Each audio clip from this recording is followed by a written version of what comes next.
Hi, this is Tim of the 1916 Company. Welcome and thanks for logging on. If you love this watch, email us, Team Mosso at the1916company.com. It is your purchase and pricing email question line for inquiring about this or any of our watches. Reach out to us at tmosso at the1916company.com for pricing.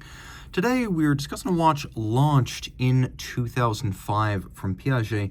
This is the Polo Double Time Zone, subsequently known also by the name Polo GMT.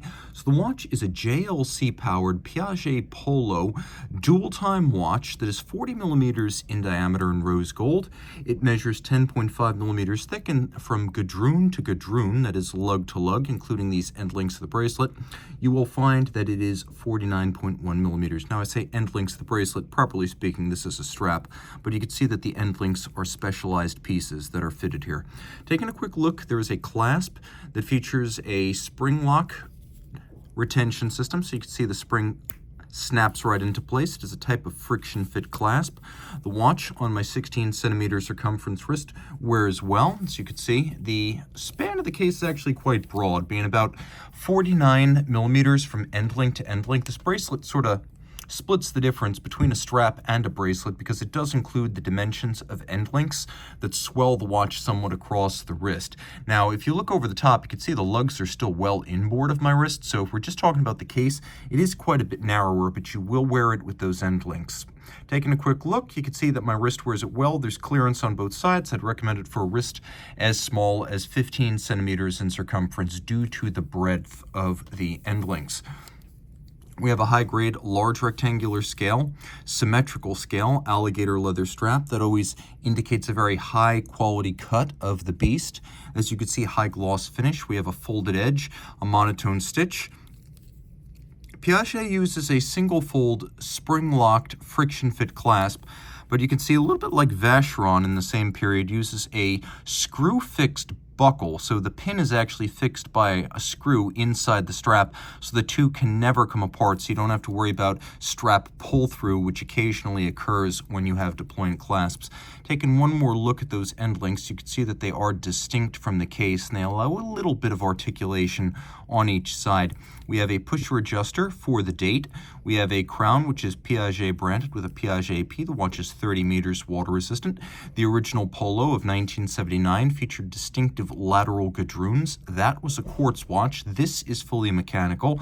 You can see it incorporates an element of polish and satin, Piaget doing case finishing in-house and to a high standard. Taking a look at the dial, let me move that little flake right there over the hour hand so you realize that is not part of the firmament. The watch features a white lacquered dial with tri-Arabic numerals, unconventionally located at 4, 8, and 12. You could see that these are applique indices, and we have them in conjunction with the numerals. Now, the watch does include a little bit of luminescence, so I'm going to demonstrate that real quick. Not a whole lot. Relative positioning of the hour and minute hands only. Now, the timepiece uses Dauphine-style hands for the hours, minute, power reserve, secondary time zone, and the date. You could see that the sub-registers for date and secondary time zone feature a little bit of a downward step, polished chapterings, and a concentric pattern. We have a 43-hour automatic winding power reserve, and you can see a solarized or brushed sunburst style metal track for the power reserve indicator. Now, this is a JLC caliber 939, which, among other watches, finds a home in the Master Geographic. There is a hacking seconds function. We have unidirectional winding for maximum efficiency. That is more efficient than bidirectional, with ceramic bearings for still more efficiency and lower maintenance. 4 hertz beat rate. We have a free sprung balance for more precise adjustment and shock tolerance.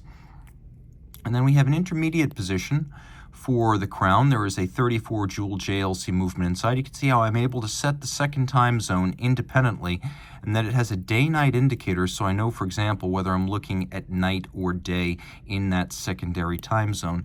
The watch is lovable, from a great brand in Côte d'Or and Piaget, and with the incredible pedigree of a G0A30028 movement inside.